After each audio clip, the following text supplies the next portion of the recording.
ही आमची म्हैस आहे म्हटलं. काय म्हटलं हे? बरोबर आहे ना. ही आमची म्हैस आहे आणि हिला आम्ही देतो चारा. त्याच्या बदल्यात ती आम्हाला देते पक्का. त्याच्या बदल्यात ती आम्हाला देणार आहे दूध. मग कोणाला म्हैस आवडेल, कोणाला गाय. परवाच मोदी साहेबांना बघितल्यामुळे गाय आठवली मला. छोट्या छोट्या गायी नाही का, तिथून फोटो बघितलास. मग गायीचं काम काय? चारा घ्यायचा. आणि मग चारा, या गायीसाठी चारा म्हणजे कोण होता? इनपुट. तर दूध म्हणजे काय होतं? बरोबर आहे का? दूध म्हणजे काय झालं? आउटपुट. मग बाळांनो, आपल्या डेली लाईफ मध्ये कॉन्सेप्ट असते ज्याला तुम्ही इफिशियन्सी म्हणा. काय म्हणा? थोड्या वेळासाठी इफिशियन्सी म्हणा किंवा गेन म्हणा, काहीतरी म्हणा. ते काय असतं? तर that is the ratio. Ratio कुणाचा? एक्स बाय वाय, म्हणजे दोघांचा कुणीतरी. मग कोण असतील हे दोघं? तर याच्यामध्ये एक, तुम्ही दिलं काय? तर आम्ही दिला आणि आम्हाला मिळालं दूध. बरोबर आहे का? मग मला सांगा, जनरली ही कॉन्सेप्ट काय असते? That is the ratio of काय इनपुट दिलं त्याच्या बदल्यात काय आउटपुट मिळालं. आणि आम्ही डेली लाईफ मध्ये आम्ही असं बघत असतो. मग सिमिलरली बाळांनो, मॅग्निफिकेशन असल्याच फॉर्मॅट मध्ये असतं. मग मॅग्निफिकेशन काय असतं? तर इथं मी लिहिलं टायटल माझं मॅग्निफिकेशन. आता आपल्या सवयीप्रमाणे आपण शिकवतोय मागचे काही लेक्चर्स. एका लेक्चर मध्ये 2 गोष्टी एकाच वेळी घेतोय आपण. मग इकडे आम्ही आलो परत कोणाकडे? तर रिफ्लेक्शन कडे. का बरं? तर हे आमचं झालंय, आम्हाला ते समजलंय. मग जर आम्हाला ते समजलं असेल तर रिफ्रॅक्शन आम्हाला समजायलाच पाहिजे. हे कळालं आणि ते नाही कळालं असं खोटं बोलायचं नाही. जर हे कळालं तर ते कळणारच, आणि जर हे नाही कळालं तर ते कळालेलं नाही, असा अर्थ होतो त्याचा. मग आता काय स्टडी करायचंय? रिफ्रॅक्शन. मग मॅग्निफिकेशन मध्ये रिफ्लेक्शनचं जे मॅग्निफिकेशन आहे म्हणजे ते नक्कीच कुणाचं असेल? आरशांचं. तर इकडे कोणाचं असेल? लेन्सेसचं. बरोबर आहे. मग बाळांनो, जर हा समजा तुमच्या स्क्रीनवरती जर हा आरसा असेल तर आरशाच्या समोर तुम्ही काय ठेवणार आहात? तर मी म्हटलं ऑब्जेक्ट. मग आरशाचं काय काम आहे? इमेज बनवायचं. मग आता इमेज बनवायचं काम आहे म्हटल्यानंतर मी तिथं म्हटलं magnification m is equal to that is the ratio of. आरशाला दिलं काय? तर ऑब्जेक्ट दिला. बरोबर आहे की नाही? आणि आरशानं दिली काय आम्हाला? इमेज दिली. बरोबर आहे की नाही? मग आता आम्ही मॅथमॅटिकल अनालिसिस साईज मध्ये करतो, म्हणून मी म्हटलं size of object to size of image. बरोबर आहे की नाही? पण पुढचा प्रॉब्लेम असा झाला की आम्ही मॅग्निफिकेशन किती जाड झाला वगैरे नाही बघत, तर आम्ही हाईट मध्ये बघतोय, कारण ते लिनियर आहे, लेंथ मध्ये बघतोय.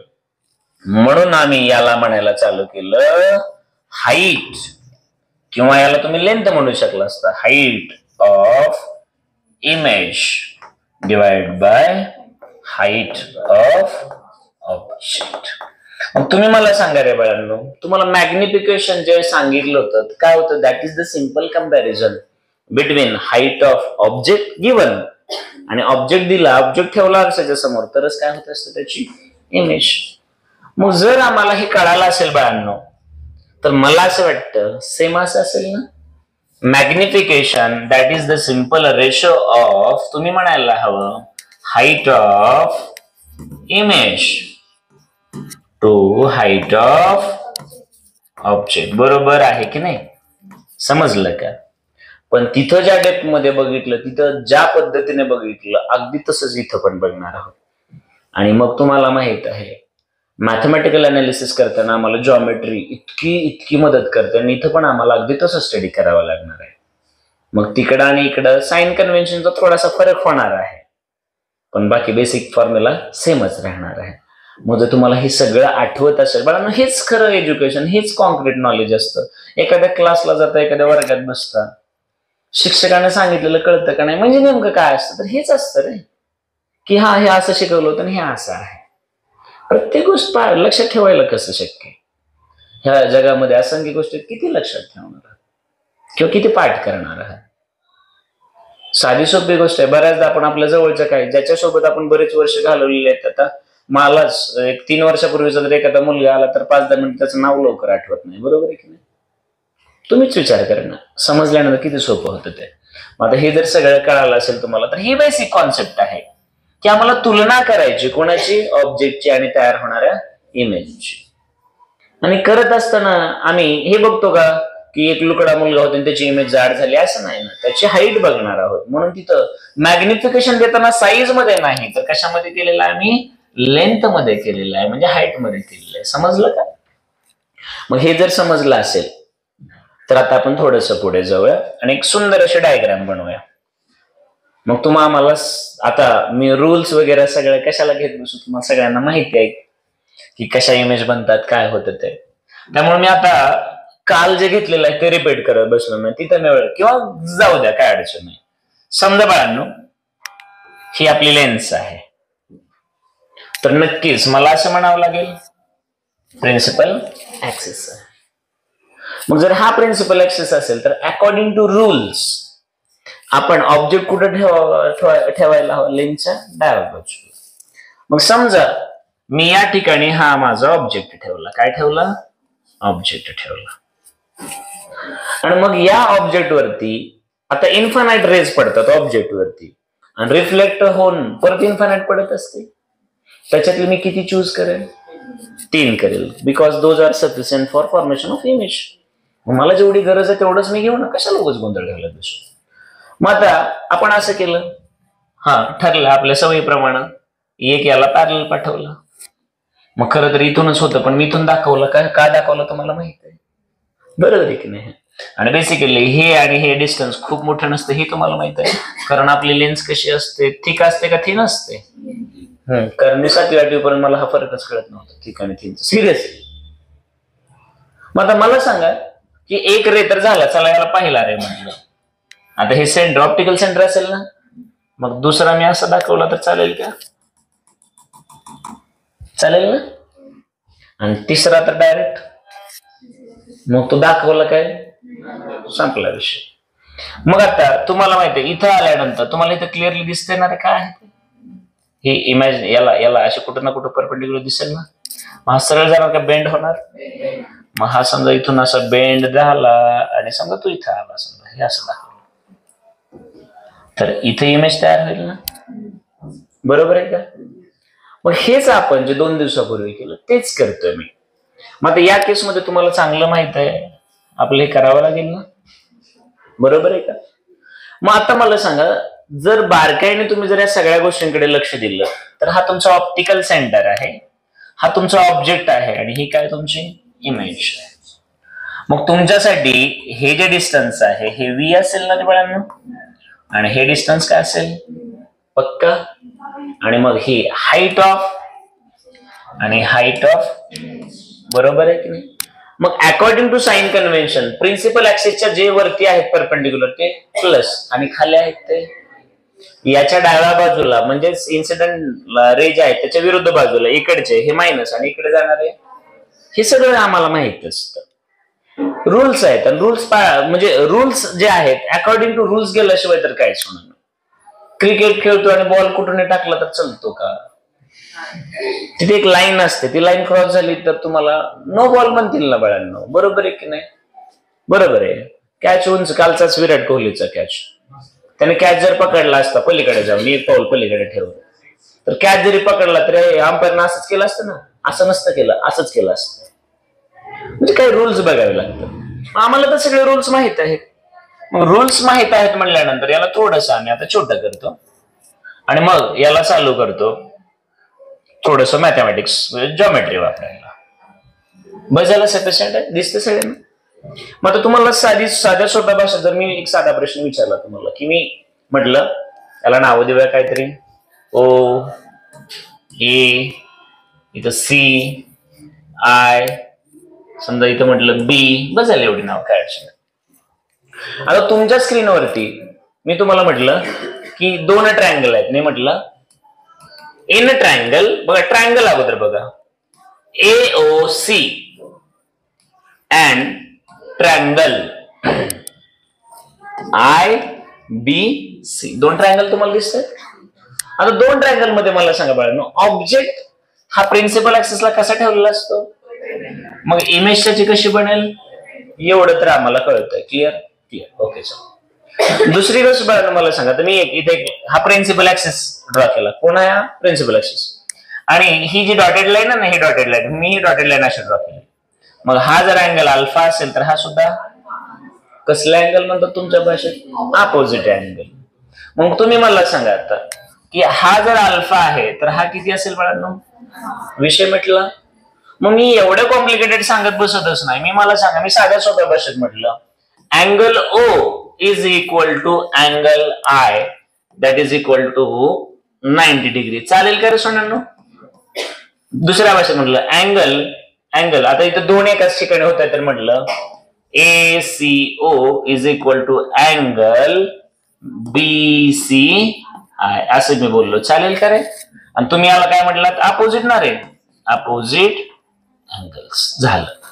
आता तुम्ही मला सांगा 2 ट्रायंगल मध्ये कुठल्या एका ट्रायंगल मध्ये अँगल किती असतात?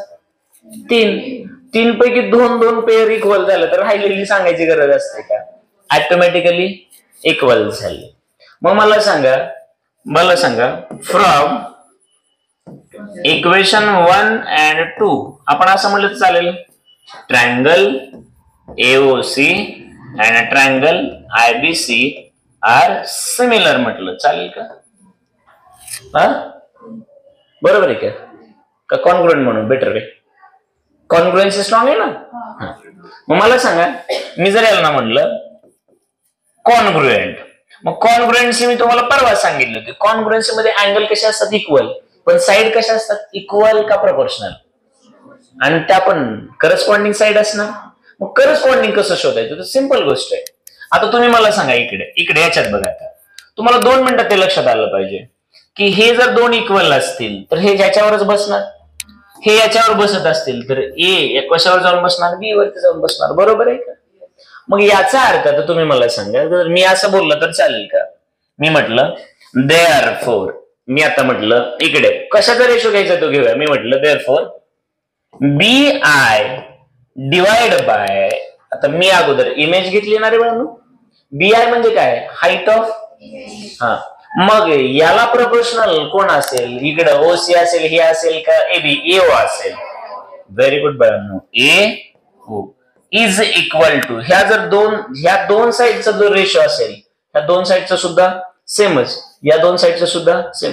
पण मला यांच्या हायपोटेन्यूस मध्ये मला इंटरेस्ट नाही, बेस मध्ये इंटरेस्ट आहे. मी सिमिलरली म्हणलं, म्हटलं त्याच रेशो मध्ये आता याची अगोदर घेतली ना, मग याची पण आता परत याचीच घ्यावी लागेल. मी म्हटलं CI घेऊ का?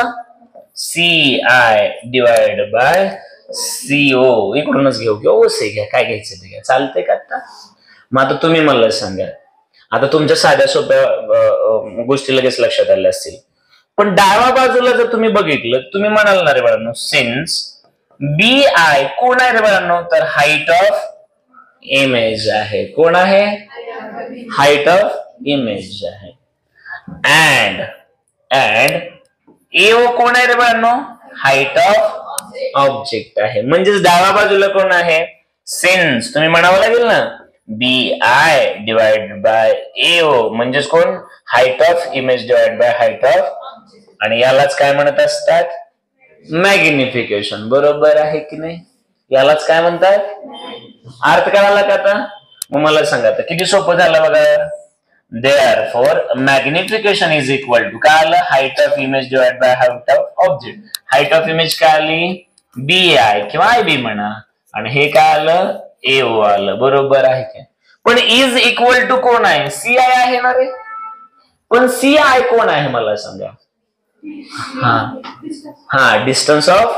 Very good. आणि डिस्टन्स ऑफ इमेज कशाने दाखवायचं? V ने. आणि CO किंवा OC कोण आहे? बरोबर आहे का? कळलं का आता तुम्हाला? नक्की लक्षात आलं का? मग मला सांगा, इथपर्यंत जर तुमच्या लक्षात आलं असेल तर आता आमचा साधा सोपा क्वेश्चन आहे, एकदम साधा सोपा. आता तुम्ही हे काय हे फिक्स म्हणजे फायनल नाही झालं. आता माझा क्वेश्चन हा आहे, सिन्स हाईट ऑफ इमेज जी आहे तुमची, काय आय बी म्हणा किंवा बी आय म्हणा, बी आय ही मायनस बी आय आहे ना रे बाळांनो, कारण प्रिन्सिपल ऍक्सिसच्या खाली आहे. म्हणून तुम्ही इथं असं म्हणलं तर चालेल का, मायनस. अँड आता तुम्ही मला सांगा, ऑब्जेक्टचा डिस्टन्स डाव्या बाजूला आहे, म्हणजेच तुमचं ए ओ जे आहे त्याला तुम्ही A O is equal to minus u म्हणाल ना रे बाळांनो तुम्ही. मग तुमच्या डेटामध्ये जे टोटल ऍक्च्युअल म्हणजे 1, 2, 3 आणि 4 लेंथ आहेत, तर 4 पैकी 2 लेंथ कशा आहेत, मायनस मध्ये, आणि 2 कशा आहेत. मग आता तुम्ही मला सांगा की जर तुमच्या हे लक्षात लगेच आलं असेल तर तुम्ही काय म्हणाल, therefore magnification is equal to, आता मला सांगा, मायनस हाईट ऑफ इमेज ना रे divide by height of object is equal to, तुम्ही मला सांगा व्ही जो आहे व्ही तो प्लस मध्ये आहे ना, पण डिस्टन्स ऑफ ऑब्जेक्ट कसं आहे, मायनस मध्ये. मग हेच इथे लिहिलं तर चालतं, इथे लिहिलं तर चालतं ना. मग मला सांगा, दोन्ही बाजूला मायनस आलं तर कॅन्सल होईल automatically. Therefore, magnification m is equal to height of image divided by height of object is equal to distance of image divided by distance of. समजले का रे सोन्यांनो? हाच फॉर्म्युला होता, पण तिथे एका ठिकाणी मायनस येत होता, इथं येत, आठवलं का? मग ज्यावेळेस आम्ही एवढं शांत डोक्याने प्रत्येक कॉन्सेप्ट समजून घेतो की अरे मग याचा अर्थ काय झाला बाळांनो, की हे अंतर ज्या पटीमध्ये बदलतं त्याच पटीमध्ये याची हाईट सुद्धा कमी जास्त होत असते. मी काय बोलतो ते कळतं ना. आणि ह्याचं साधं सोपं उदाहरण तर तुम्ही बेसिक मध्ये शिकलाच होता. ऑब्जेक्ट इन्फिनिटीला होता तेव्हा इमेज झाली होती कुठं, फोकस वरती, ती पण कशी, पॉइंट इमेज, म्हणजे इमेज कशी झाली, खूप खूप छोटी. आता तुमचं ऑब्जेक्टचं डिस्टन्स हळूहळू काय झालं, कमी झालं, तुमचा ऑब्जेक्ट जवळ जवळ आला तेव्हा इमेज लांब लांब होत गेली आणि मोठी होत गेली. बरोबर आहे की नाही? त्याच्यातून पण तुमच्या साधं सोपी गोष्ट लक्षात आली असेल. तर बरं, खरंच तुम्हाला हे समजलंय का?